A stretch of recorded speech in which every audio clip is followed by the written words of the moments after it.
So, hello mga kapatid at welcome sa ating podcast for today. Ang pag-uusapan natin ay Without love, we We are are nothing. nothing. Okay.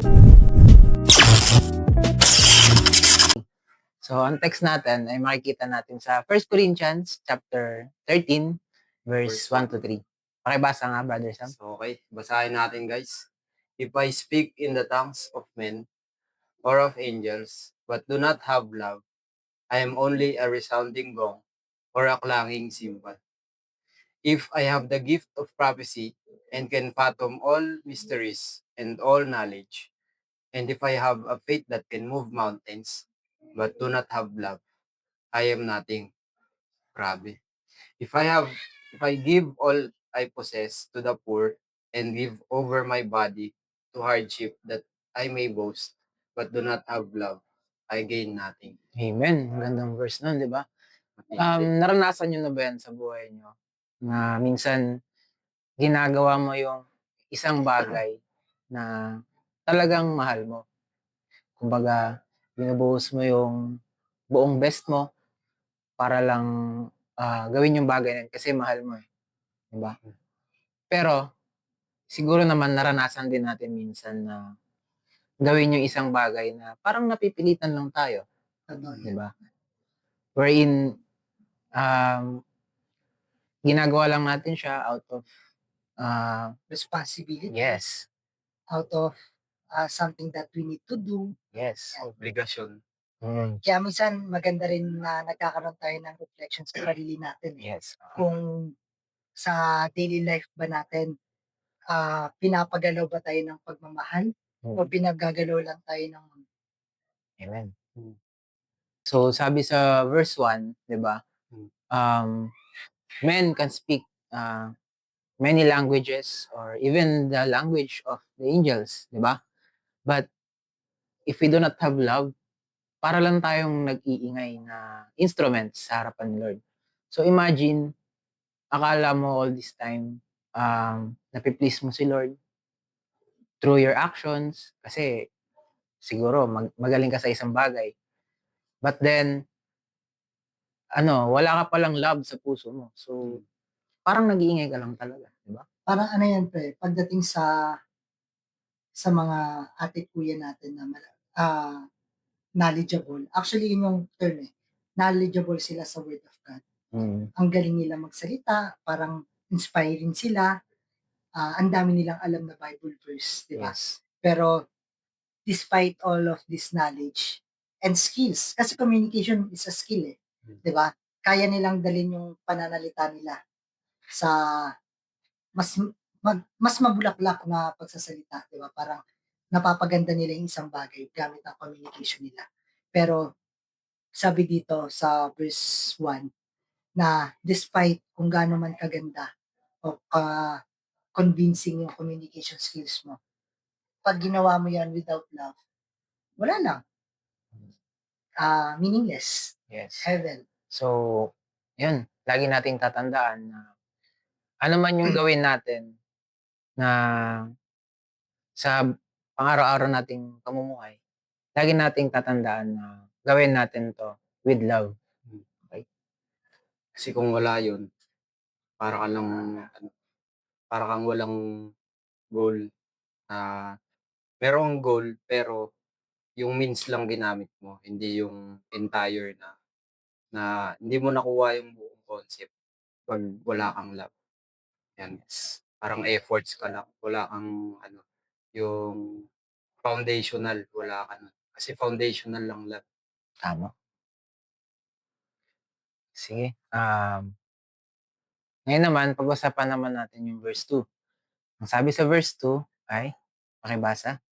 Verse 2, and if I have prophetic powers and understand all mysteries and all knowledge, but have not love, I am nothing.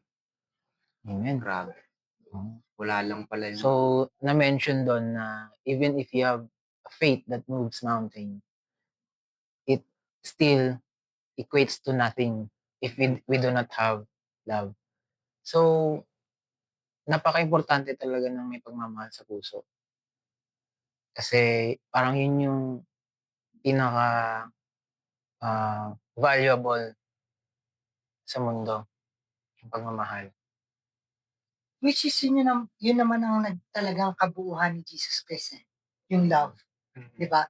Pumunta siya dito lumakad siya kasama natin dito sa mundo Yes. para maipakita kung ano ba yung klaseng pagmamahal na meron siya, 'di ba? Tama. I-identify natin yun, isa na ang love ni Jesus Christ is sacrificial, Yes. 'di ba? Mm. Willing siyang ibigay ang kanyang buong buhay para lang sa pagmamahal niya sa atin. Pwede rin natin sabihin na yung love ni Jesus Christ is act of service. Mm. 'Di ba? Sabi nga niya sa isang verse, I did not come here to be served, but to serve you. Yes. 'Di ba? Mm. So, ang daming mga pinakita ni Jesus Christ nung lumakad siya kasama natin dito. Kung ano ba talaga yung love. Kasi, in fact, yun talaga siya.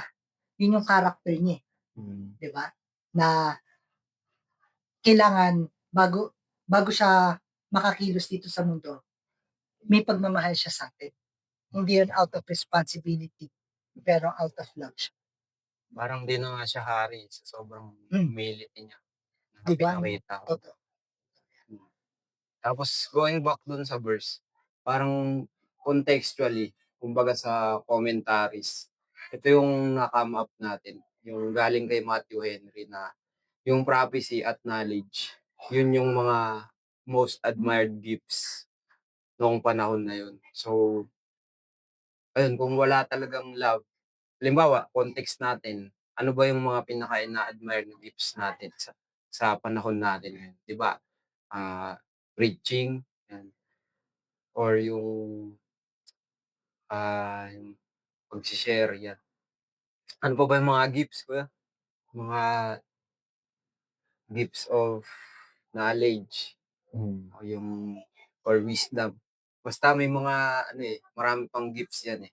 Pero kung wala tayong love, ayun, nothing din nung sinabi na, I am nothing. So, parang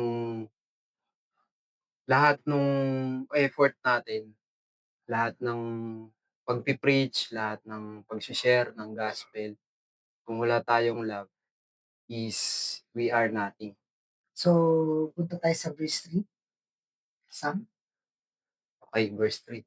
If I give away all I have, and if I deliver up my body to be burned, ano to, sacrifice to, but have not love, I gain nothing.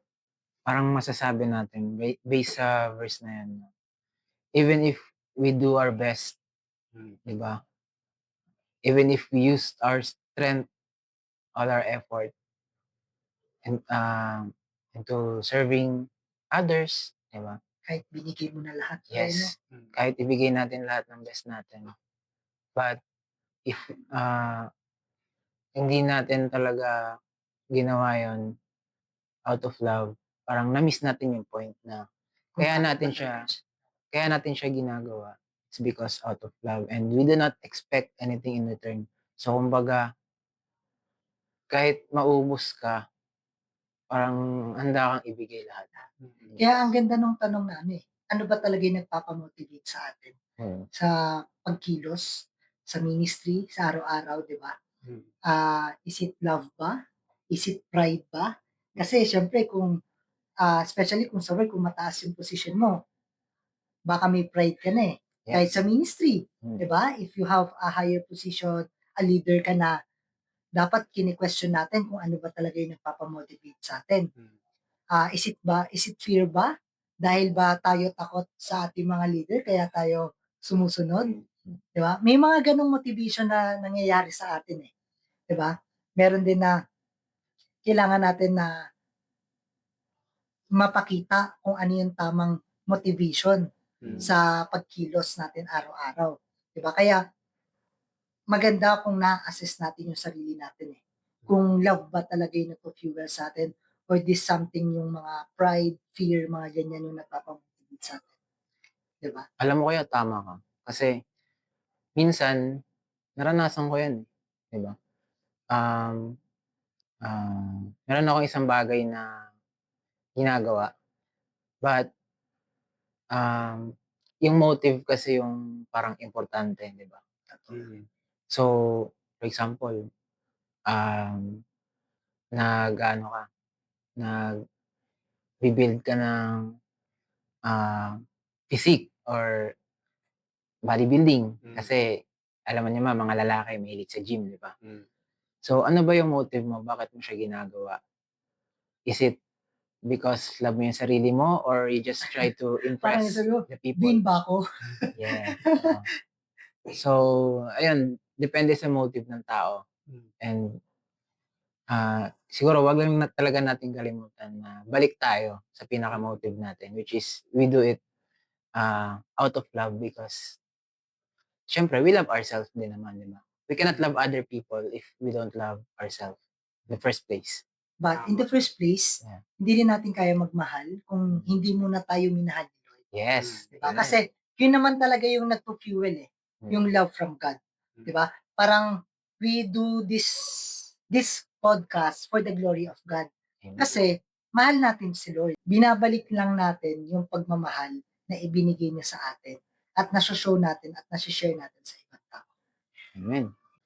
Kasi minsan baka nagiging ano tayo sa focus lang tayo sa gawain, ministry, Mm. di ba? May Kaya- masabi lang na may ginagawa ka. Kaya maganda yung question ano ba yung motibo natin? Yes. Bakit tayo kumikilos? Mm. Ano yung nagpapamotivate sa atin? Mm.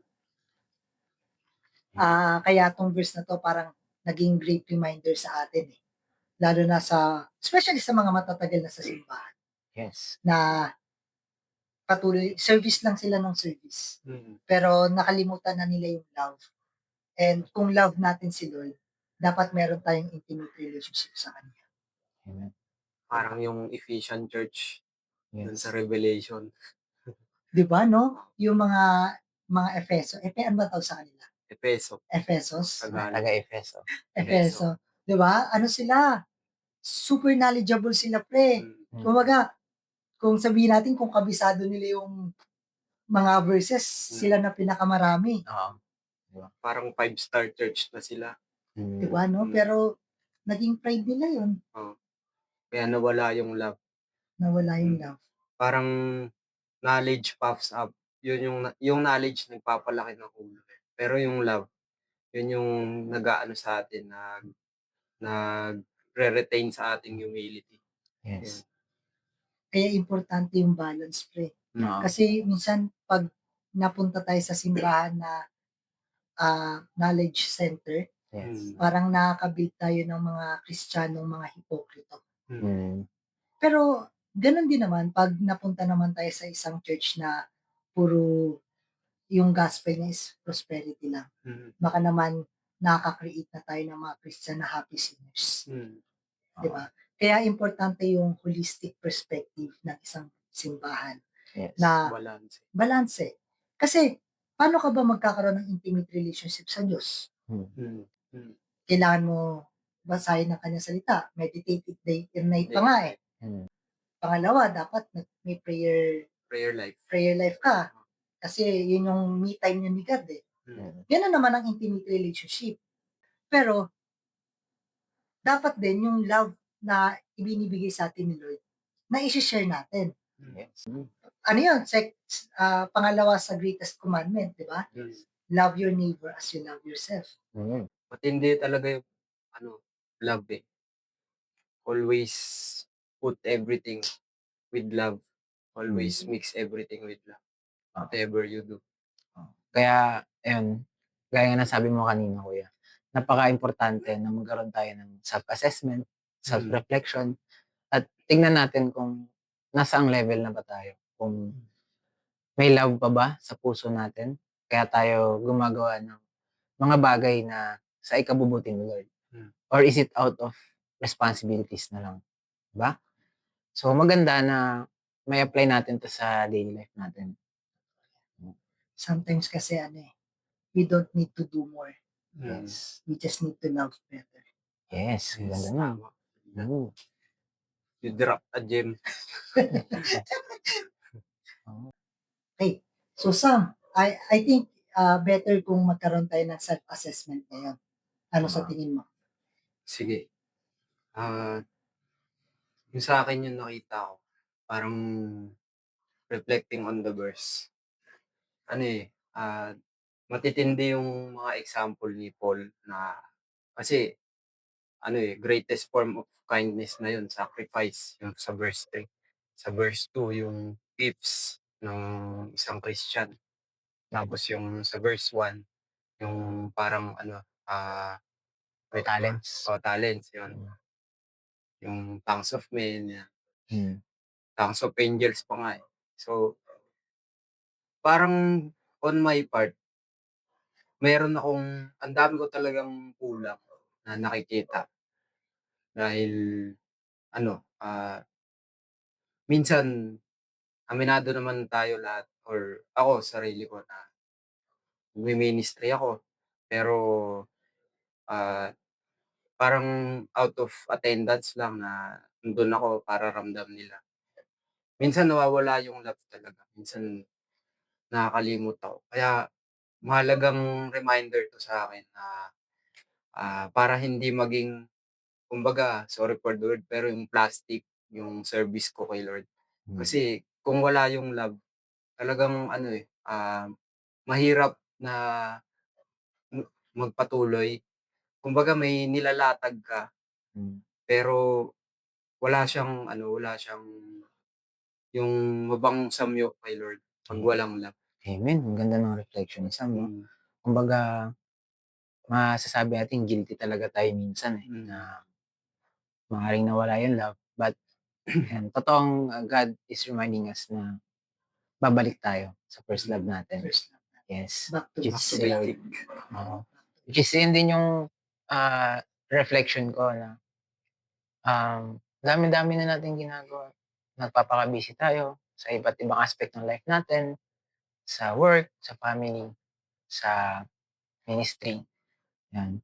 But, um, loving God talaga above all is the most important kasi nga doon galing yung love, kung bakit natin ginagawa, bakit natin nai-she-share yung love din natin sa ibang tao, sa mga gawain natin. It's because, when God is with us, 'pag nasa puso natin si Christ, siya talaga yung pinaka-source ng love natin. Tama. Totoo yun, pre. Hmm. One of my reflection din talaga sa stage ng life ko ngayon. Parang sinasabi ko na hindi ko kayang mahalin yung mga tao sa paligid kung hindi muna ako minahal ni Lord. Kasi yung love ni God yung nagbigay sa akin ng kakayanan para makalabas sa slavery ng sin, sa hatred ko sa ibang tao, 'di ba? Parang yun yung isa sa pinagpi-pray ko na ayoko mawala sa buhay ko. Yung mawala ako sa God's presence, God-loving presence. Kasi yung love ni Lord yung talagang bumubuhay sa akin. Masarap yung pagmamahal ng Diyos. Pero alam mo pre, hindi ko naman yung service ko kay Lord, hindi ko siya hindi siya yung alam mo yung parang natural lang na lumalabas. Yes. I'm not forcing it. Ganun ako ngayon. Na Amen. dahil mahal na mahal ko si Lord at mahal na mahal niya ako. Yung service ko parang automatic na lang. Hindi na kailangan pag-isipan. Hindi na kailangan tanungin.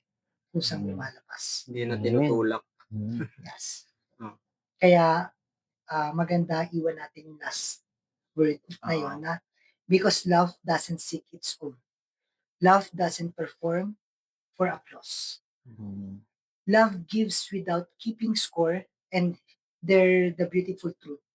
When you root our action in love, not just any love, but the selfless sacrificial love of Christ, even the smallest act becomes significant. A kind word, a quiet prayer, a patient response. Amen. Alam mo kuya, nung habang sinasabi mo yun, naalala ko yung ultimate, example of love, which is yun ah, yung inialay ni Jesus Christ yung buhay niya sa cross.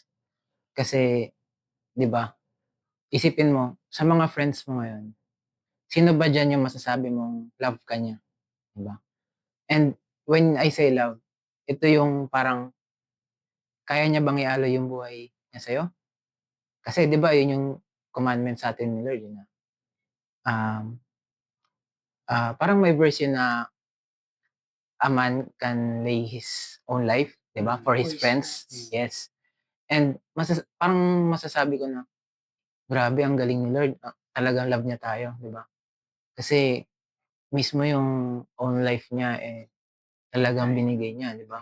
So, parang mako-consider ko rin si Lord na parang siya yung best friend natin kasi He loved us ano, even at the last breath of His own life, 'di ba? So, parang ang amazing naman. Sino ba naman tayo para pag-alayan ng buhay, 'di ba? Isa lang tayong maruming basahan. Basahan. Wala tayong silbi sa harapan ni Lord, but, God chooses to redeem us, 'di ba? Kumbaga binigyan talaga tayo ng hope ni Lord, eh. So, isa yun talaga sa pinaka-greatest example of love sa buong mundo. Grabe ang galing ni Lord, 'no? Grabe. Sacrifice So, for his remember, friends. mga kapatid, na ang nagbibigay papuri talaga kay Lord is 'pag kaya na natin ibigay yung love na ibinigay niya sa atin. Mm. So, yun yung buong ating Bible verse ngayon. Amen. We hope na nakatulong tayo Mm. sa mga nanonood. Sa ating Sa mga Beyond viewers. So, maraming salamat at muli kaming magbabalik kasama ng iba naming kasama ng Yes. punong-puno ng pagmamahal. So, maraming salamat. Salamat. Hanggang sa muli. Paalam. Paalam.